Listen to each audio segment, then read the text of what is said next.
Assembly ఎన్నికల ముందు కాంగ్రెస్ టికెట్ల కోసం కీలక నేతల చుట్టూ పరుగులు పెట్టిన లీడర్స్ ఇప్పుడు రూటు మార్చారా? ఎమ్మెల్యేలుగా గెలిచిన తర్వాత ఎవరిని లెక్క చేయడం లేదా? ఎన్నికల ముందున్న గణాంకాలు గెలిచిన తర్వాత స్టాటిస్టిక్స్ వేరని అనడానికి కారణాలేంటి? హస్తం పార్టీ ఎమ్మెల్యేలు జిల్లా ఇన్ఛార్జ్ మంత్రికి సహకరించడం లేదా?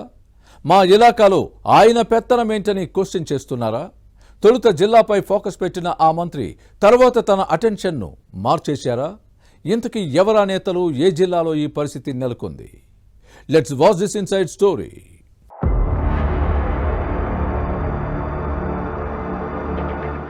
ఉమ్మడి వరంగల్ జిల్లాలో 2023 అసెంబ్లీ ఎన్నికలకు ముందు పొలిటికల్ ఈక్వేషన్స్ వేరుగా ఉండేవి. బీఆర్ఎస్ మళ్లీ అధికారంలోకి వస్తుందన్న అంచనాలు ఉండేవి.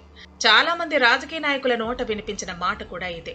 మరోవైపు టీపీసీసీ చీఫ్ రేవంత్ రెడ్డి గాలి అంతటా వేస్తోంది. కాంగ్రెస్ పవర్లోకి వస్తుందని హస్తం పార్టీ నేతలు, సానుభూతి పరులు విశ్లేషించేవారు. ఎవరి వాదన ఎలా ఉన్నా చివరికి కాంగ్రెస్ అధికారంలోకి వచ్చింది. ఇక అసెంబ్లీ ఎన్నికల ముందు ఉమ్మడి వరంగల్ జిల్లాలో కాంగ్రెస్ టికెట్ల కోసం నేతల మధ్య తీవ్ర పోటీ ఉండేది. ఒక్కో నియోజకవర్గంలో ఆశావహులు పదుల సంఖ్యలో ఉన్నారు. అయితే ఫిల్టర్ చేసేందుకు కాంగ్రెస్ అధిష్టానం నానా పాట్లు పడింది. అప్పుడు టికెట్ల కోసం ఆశావహులు హైదరాబాద్, ఢిల్లీకి పరుగులు పెట్టారు. తమ గాడ్ ఫాదర్ల చుట్టూ ప్రదక్షిణ చేశారు. పలు సమీకరణాలు పరిగణలోకి తీసుకున్న అధిష్టానం విడతల వారీగా అభ్యర్థుల జాబితాను విడుదల చేసింది. ఉమ్మడి జిల్లాలోని 12 అసెంబ్లీ నియోజకవర్గాలకు గాను 10 స్థానాల్లో కాంగ్రెస్ విజయం సాధించింది. ఆ తర్వాత స్టేషన్ ఖన్పూర్ నుంచి బీఆర్ఎస్ అభ్యర్థిగా గెలుపొందిన కడియం శ్రీహరి కూడా హస్తం పార్టీ గూటికి చేరటంతో ఈ సంఖ్య 11కు చేరింది. జనగామ ఎమ్మెల్యే పల్లా రాజేశ్వరరెడ్డి కారు పార్టీలో కొనసాగుతున్నారు.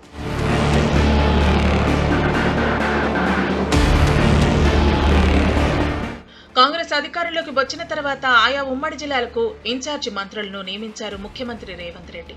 నిధుల పంపిణీ, నామినేటెడ్ పదవుల కేటాయింపు, ఇతర అంశాల్లో ఇన్ఛార్జ్ మినిస్టర్స్ కు స్పెషల్ పవర్స్ ఉంటాయి. ఉమ్మడి జిల్లాలోని అధికార పార్టీ ఎమ్మెల్యేలు ఇన్ఛార్జ్ మంత్రులతో నిధులు పొందాల్సి ఉంటుంది.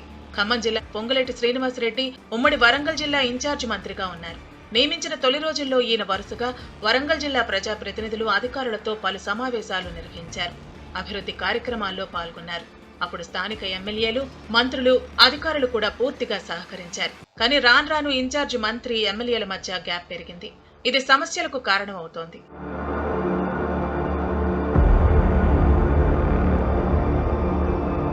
అధికారులు, పోలీసుల ట్రాన్స్ఫర్స్, పోస్టింగ్స్ వ్యవహారాల్లో ఇన్ఛార్జి మంత్రి పొంగులేటికి స్థానిక ఎమ్మెల్యేలకు మధ్య విభేదాలు తలెత్తాయని లోకల్ టాక్. ముఖ్యంగా కొందరు ఎమ్మెల్యేలు ఇన్ఛార్జి మంత్రికి సహకరించడమే మానేశారు. ప్రముఖంగా ఓ 3 ఎమ్మెల్యేలు మంత్రి పొంగులేటి మాట అస్సలు పట్టించుకోవటం లేదట. ఇటు ఎమ్మెల్యేలు, అటు మంత్రి తమ సన్నిహితుల దగ్గర ఇదే విషయాన్ని ప్రస్తావిస్తున్నారని కాంగ్రెస్ వర్గాల్లో గుసగుసలు వినిపిస్తున్నాయి.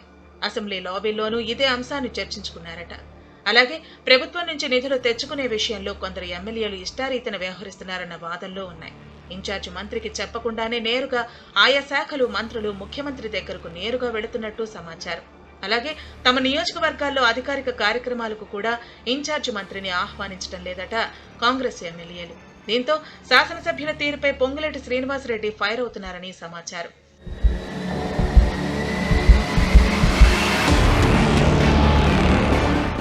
ఇన్ఛార్జి మంత్రిగా బాధ్యతలు చేపట్టిన తొలి రోజుల్లో పొంగులేటి దూకుడుగా వ్యవహరించేవారు. కానీ ఎమ్మెల్యేల వ్యవహార శైలిలో టూర్స్ తగ్గించారు. ఈ మధ్యకాలంలో 1-2 మీటింగులకు మినహా పెద్దగా కార్యక్రమాలకు హాజరు కావటం లేదు. ఉమ్మడి వరంగల్ జిల్లా ఎమ్మెల్యేలతో మంత్రికి సఖ్యత లేకపోవడమే ఇందుకు కారణమని పొలిటికల్ సర్కిల్స్ లో టాక్. అసెంబ్లీ ఎన్నికలకు ముందు టికెట్ ప్రయత్నాల్లో భాగంగా కీలక నేతల సహకారం తీసుకున్నారు. కానీ ఎన్నికల్లో గెలిచిన తర్వాత కాంగ్రెస్ ఎమ్మెల్యేలు ఎవరినీ పట్టించుకోవటం లేదు. పార్టీ కేడర్ను కూడా దూరం పెడుతున్నారు. దీంతో కార్యకర్తలు, ఎమ్మెల్యేలకు మధ్య కూడా గ్యాప్ పెరుగుతోంది. పార్టీ అధినాయకత్వంతో పాటు ప్రభుత్వ పెద్దలు జోక్యం చేసుకుని విభేదాలను పరిష్కరించకపోతే మరింత సమస్య ముదిరే అవకాశం ఉందని భావిస్తున్నారు. ఉమ్మడి వరంగల్ జిల్లా ఇన్ఛార్జి మంత్రి, ఎమ్మెల్యేల మధ్య జరుగుతున్న రగడ పొలిటికల్ గా ఏ టర్న్ తీసుకుంటుందో చూడాలి మరి.